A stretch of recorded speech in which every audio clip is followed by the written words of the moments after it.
집에서 협착증 극복하는 7가지 비법. 선착순 무료 발송해드립니다. 여러분들의 협착증 탈출을 위해 협착증TV의 핵심 비법만 모았습니다. 지금 신청하시면 7일간 문자로 보내드립니다. 댓글에 있는 링크나 아래 번호로 지금 바로 신청하세요. 안녕하세요. 협착증과 관절염TV의 손영훈 의사입니다. 자, 오늘은 많은 분들이 고생하시는 허리 협착증이 나타나는 원인에 대해 알아보겠습니다. 원인을 정확히 알아야 치료 방법도 보입니다. 원인을 정확히 알아야 해결 방법이 보입니다. 끝까지 집중해서 들어주십시오. 허리와 무릎이 아프신 분들 어떤 신발 신으시나요?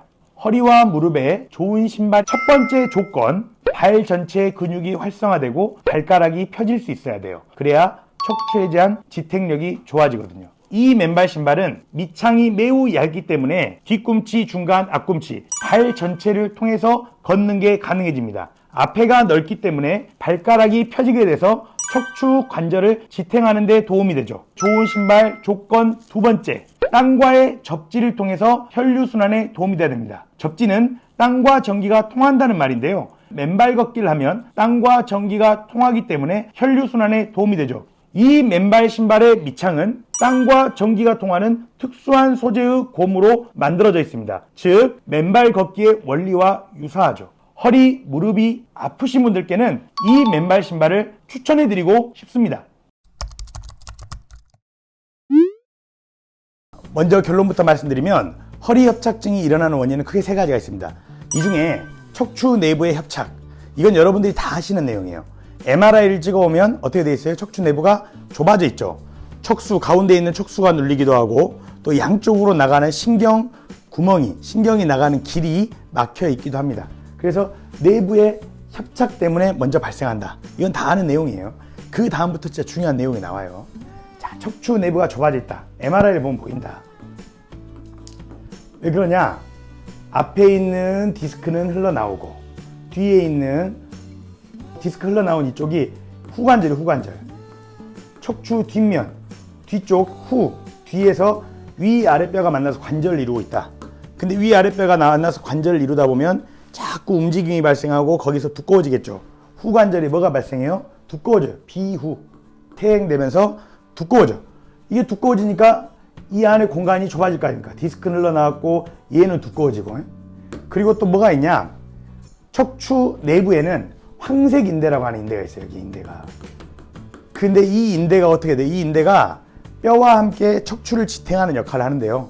몇십 년 동안 계속해서 지탱을 하다 보면 이 인대가 어떻게 돼요? 두꺼워져요. 그래서 척추 내부를 누르게 돼요. 여기가 척추 내부거든요. 이런 데를 누르게 된다는 거죠. 그래서 이 세 가지 원인에 의해서 어때요? 척추 내부에 협착이 발생하고 여러 가지 증상이 일어나요. 그러면 당연히 우리가 생각했을 때는 튀어나온 디스크는 잘라내야 될 것이고 퇴행이 일어나고 두꺼워진 후관절의 문제를 해결해야 될 것이고 뼈를 떼어낼 수도 있겠죠. 또는 황색 인대를 제거해야 될 것이고 뭐 이런 생각을 한단 말이에요. 그런데 어쨌든 척추 내부의 이 중요한 구조물을 건드리면 척추는 전체적으로 어떻게 돼요?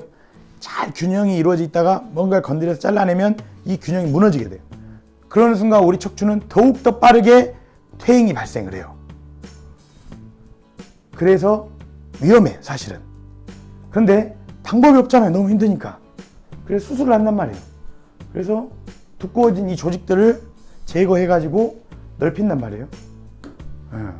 그런데 수술을 하면 다 좋아지던가요?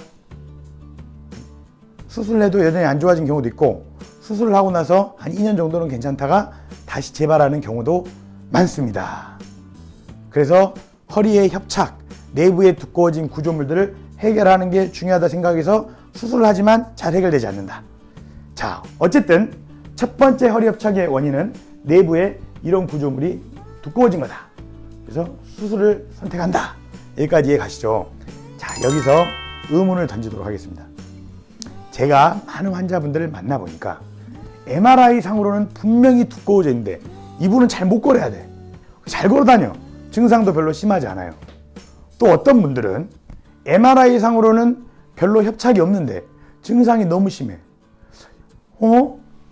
협착하고 우리가 교과서에서 배운 거대로라면 이 협착 정도하고 증상이 비례해야 되는데 꼭 비례하지 않더라는 거예요.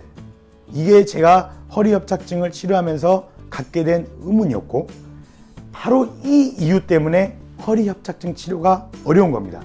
그래서 허리 협착증, 여러분들은 허리 협착증의 또 다른 원인들을 꼭 아셔야 돼요. 그래야지 수술만 바라볼 게 아니라 또 다른 해결책들을 찾을 수 있다. 자, 척추에는요, 뼈가 있고요. 뼈 주변에 뭐가 있어요?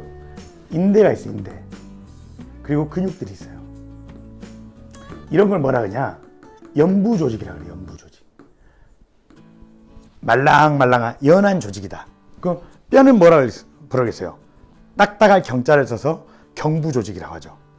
이런 연부 조직들은 어떻게 돼요? 혈액 공급이 잘 안 되게 되면 딱딱하게 굳어버리는 증상이 발생합니다. 이게 뭐냐? 유착이 발생하면 어떻게 되냐? 이 연부 조직들이 유착이 발생하면 연부 조직들이 붙어 있는 뼈의 막을, 골막이죠. 뼈의 막을 잡아당기면서 통증이 발생해. 뼈의 막에는 통증을 일으키는 통각 세포가 많아요. 그래서 뼈의 막을 잡아당기면 통증이 나요. 말랑말랑할 때는 잘 안 잡아당기는데 딱딱해져 있으니까 어떻게 움직일 때마다 잡아당기게 되는 거예요. 그래서 통증이 발생해요. 또 신경이 나오는 이 구멍 주변에 있는 연부 조직들이 딱딱하게 굳어버리면 신경과 혈관이 나오는 걸 방해해요. 그럼 다리로의 증상이 일어나. 이거를 추간공이라고 하는데, 추간공에서 신경과 혈관의 흐름을 방해해요. 그러면 다리나 엉치, 엉덩이 이쪽으로 증상이 일어나요. 자, 그래서 많은 허리 협착증 환자분들이 겪는 문제가 허리 통증도 있고 또는 다리나 엉치로의 통증들이 있단 말이에요. 이런 게 있을 때 이 유착을 잘 풀어주면 어떻게 되더라? 증상이 해결되는 경우가 많더라. MRI만 보고 어디를 떼어내야지, 어디를 수술해야 될까, 어떻게 넓혀야 될까, 이게 아니라 MRI에는 보이지 않는 이 유착을 해결을 해주면 증상이 해소되는 경우가 많더라. 허리 협착증의 두 번째 원인, 정말 중요한 원인, 바로 유착입니다. 이 유착을 해결해야 합니다. 그렇다면 유착을 어떻게 해결할 수 있을까요? 유착은 딱딱하게 굳어있다 그랬죠. 딱딱하게 굳어있으면 어떻게 해야 돼요? 풀어야 돼. 딱딱하게 굳어있어. 딱딱하게 굳어있어. 자, 일반적인 침은 바늘이에요. 바늘로 찌르면 풀려요? 아니면 푹 찔러져요? 바늘은 푹 찔러서 자극하는 침법이에요. 딱딱하게 굳어있는 걸 풀기 위해서는 바늘이 아니라 끝이 미세한 칼날 모양의 침이 필요하다. 이 칼날 모양의 침으로 딱딱하게 굳어져 있는 것을 풀 수가 있어요. 이걸 뭐라 그래요? 중국말로 송해라고 하기도 합니다. 풀어낸단 말이에요. 또는 유착을 박리한다, 이렇게 표현하기도 합니다. 어쨌든 침 끝이 칼날 모양인 특수한 모양의 도침 치료를 통해서 인대와 근육의 유착을 풀어서 허리에서 발생하는 통증과 엉치와 다리로의 증상을 해소할 수 있다. 두 번째 원인, 유착이다.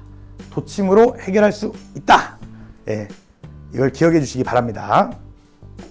자, 세 번째는 혈류순환 장애입니다. 자, 제가 이게 유착이 원인일 수 있구나 그래서 유착을 도침으로 막 풀어봤어요. 근데 효과가 좋은 사람도 있고 안 좋은 사람도 있어요. 왜 어떤 사람 효과가 안 좋지? 또 효과가 좋았어도 또 빠르게 원상회복되는 사람도 있어요. 다시 통증과 증상이 나타나는 사람도 있어요. 왜 그럴까? 그 사람들의 공통점을 관찰해봤어요. 한의학은 관찰의 학문이에요. 뭐 기계를 보고 이런 게 아니잖아요. 사람의 형태, 그 사람의 기능적인 거를 자꾸 관찰하면 만단 말이에요. 이분들의 공통점이 뭐더라? 혈류순환의 문제예요. 아까 혈류순환에 문제가 생기면 연부 조직들이 인대나 근육이 유착을 일으킨다 그랬죠. 또 혈류순환에 문제가 있으면 유착을 풀어도 유착이 다시 빠르게 만들어져 버려요. 혈류순환에 문제가 있으면 유착이 없어요. 신경과 혈관이 그냥 나가는 길이 뻥뻥 뚫려 있어요. 혈류를 보내는 힘이 약하니까 피가 가요, 안 가요? 안 가. 피가 안 가면 어떤 일이 일어나요? 다리가 저리거나 엉치가 저리거나 아프거나 이런 부분들이 유착이 있어서 그럴 수도 있지만 유착이 별로 없는 경우에도 혈액순환 능력이 약하면 신경에 영양 공급이 되지 않으면서 허혈성 상태가 일어나고 엉치, 종아리, 발바닥에 감각 이상, 저림, 통증까지 발생할 수 있더라. 그래서 혈류순환이 약한 사람들은 혈류순환을 해결한다. 자, 허리협착증 원인 3가지. 척추 내부의 구조적 협착, 주변 연부 조직의 유착, 혈류순환의 문제 3가지입니다. 자, 그래서 이 3가지가 문제다. 이 3가지를 동시에 극복하는 노력이 필요하다. 이 3가지를 동시에 바라볼 수 있어야 한다. 이거 하나만 보고 있으면 최선의 효과를 얻기 어렵다. 협착, 유착, 혈류순환을 봐야 한다. 유착을 치료하는 건 도침 치료고요. 말씀드렸죠. 자, 한약 치료는 뭘까? 혈류순환의 문제를 해결합니다. 한의학에는 통즉 불통, 통할 통, 통하면 즉 불통, 아플 통, 아프지 아니하다. 불통, 통하지 않으면 즉 통, 아프다. 이런 말이 있어요. 뭐가 통하고 뭐가 안 통하단 말이냐. 이게 다 혈류가 통하냐 안 통하냐를 따지는 거예요. 한의학의 아주 유명한 말이에요.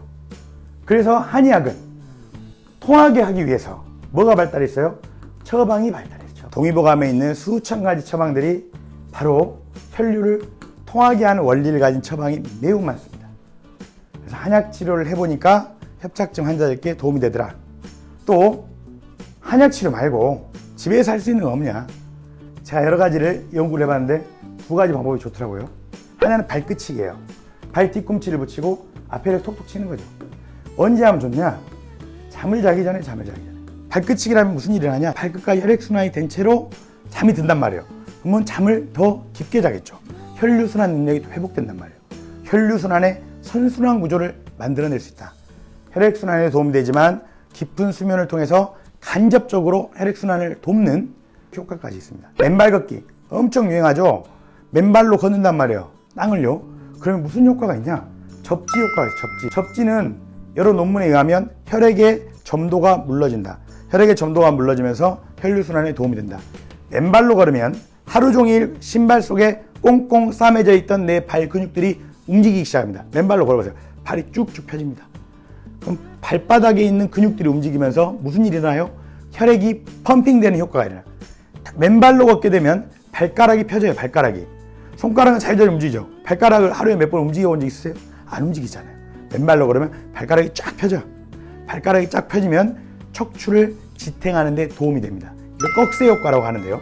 발가락이 펴지면서 약 한 20% 정도를 척추를 더 잘 지탱하게끔 만들어줘요. 자, 발끝치기 맨발 걷기 돈이 듭니까? 노력만 하면 누구든 할 수 있습니다. 발끝치기 맨발 걷기는 안 하고 수술 날짜만 기다리고 있는 거는 수동적이에요. 수동적. 허리협착증 환자분들, 허리협착증은 오랜 세월에 걸쳐 생긴 병이고 단순 허리의 병이 아니라 내 몸의 기능들이 종합돼서 나타나는 거예요. 잘 생각해 보세요. 컨디션이 안 좋은 날 허리협착증 증상이 심하잖아요. 잠을 잘 자고 난 다음에는 허리협착증 증상이 덜 하잖아요. 협착은 그대로 있는데 나의 증상은 바뀌지 않나요? 허리협착증의 증상들은 허리만이 아니라 온몸에 있는 나의 기능들이 종합돼서 나타나는 거다. 그렇기 때문에 병원 가서 허리를 어떻게 치료할까 이 고민만 해서는 안 되는 거예요. 내 몸의 전체적 기능들을 어떻게 좋아지게 만들까? 그걸 위해서 이러한 생활관리 방법이 필요한 거예요. 허리협착증은 내 생활에서 고치는 거다. 온몸의 기능 개선을 통해서 고치는 거다. 허리협착증은 복합적인 병이다. 허리협착증은 병원만 갈 게 아니라 내가 노력해야 하는 병이다. 잘 아시겠죠? 네, 꼭 실천해 보시길 바라겠습니다. 자, 그러면 오늘 내용은 이만 마치도록 하겠습니다. 감사합니다.